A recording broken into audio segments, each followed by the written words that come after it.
Julian Assange, the founder of Wikileaks, has issued a warning that has his supporters they're ready to publish a deluge of leaked documents if his activities are curtailed or if he's killed or arrested. But what's the political implication here? Who gets hurt the most by this doomsday bomb? So far, these documents are all State Department related, and just yesterday, Hillary Clinton announced that this would be the last public office she intends to hold. Coincidence or not? Bob, what about it? All of a sudden, there was rumor that Hillary Clinton was kind of laying back during the midterm elections and laying back during South Korea-North Korea conflict, and then this, because the thought was that she was maybe make a run for president in 2012, and now this.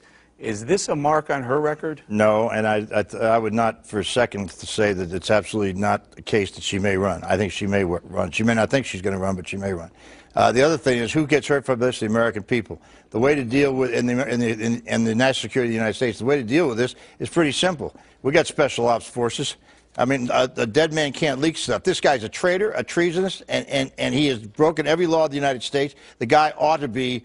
And I'm not for the death penalty, so if I'm not for the death penalty, the only one to do it, illegally shoot the son of a b****. Well, what about it? Oh, I can't believe I believe it. I'm along with Bob. You know what? When he comes out and says that he's holding everyone hostage, that he's going to release the names of people, putting them in harm's way to be killed or whatever, soldiers and people who are undercover with the CIA, this guy's got to go. And nobody should hold this country, and we do agree with each other, Bob, immune him. Go ahead, Joel. I think that the doomsday files, the U.S. is probably going to be prepared to have those released if it means the permanent end of WikiLeaks, because you cut the head off the snake, to quote King Abdullah. And I think that's what they want to do.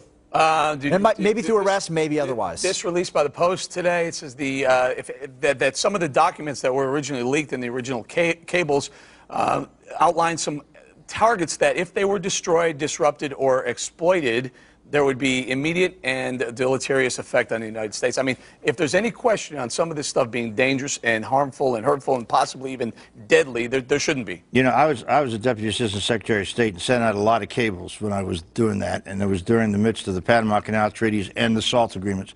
Some of that stuff, if it had been leaked, would have been very damaging. And on my own hand, forget people who had serious jobs in the State Department. This is much more serious than people initially thought, and as you get more and more into these cables, you notice there's more stories. $250,000 is a lot. You can put a lot of stories together. And who wants to take this? Go, Beau, take this one. Meanwhile, Assange has called for President Obama's resignation if it can be proven that he approved spying by U.S. diplomats.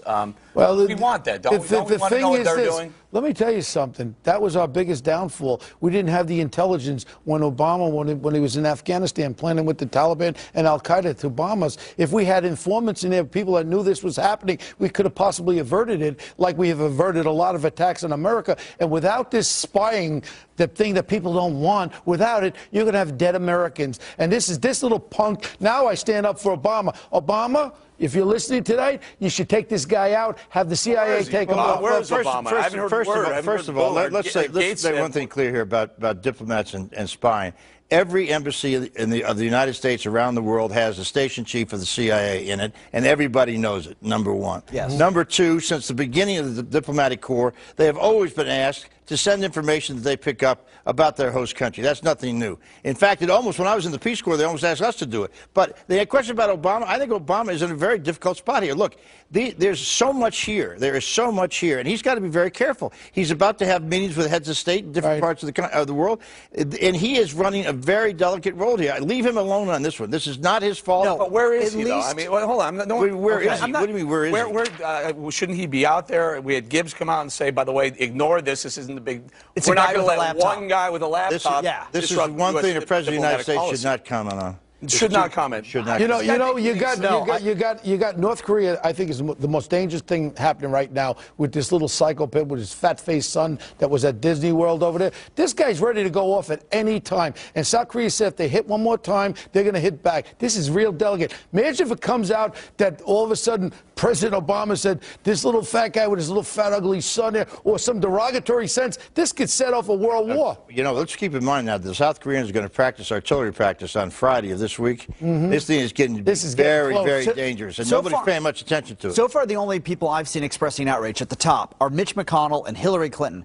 I want the leader of the free world out there calling it out for what it is. This man, Julian Assange, has in his sights one country alone, and that is the United States. He is out after us. And it's extortion. And it's extortion. He's a blackmail, extortionist terrorist. Can I read this? His British attorneys have said they would fight any extradition to Sweden on the grounds that he could then be sent to the United States. I kid you not. Where politicians, including Sarah Palin and Mike Huckabee, have called for his execution, and now add Bob Beckel. And if the U.S. wants him dead, if the U.S. actually wants him dead, they're not going to go through an extradition. Why don't we just listen? Why don't we get Putkin? He could give him some of that little radioactive stuff. We do every night in Afghanistan. There's special operations forces that go after the enemies of the United States. This man is an enemy of the United States. All right, we're going to have to leave it there. I want to say thank you. I want to thank Bob Beckel, but he's going to stick around. Joel Mowbray and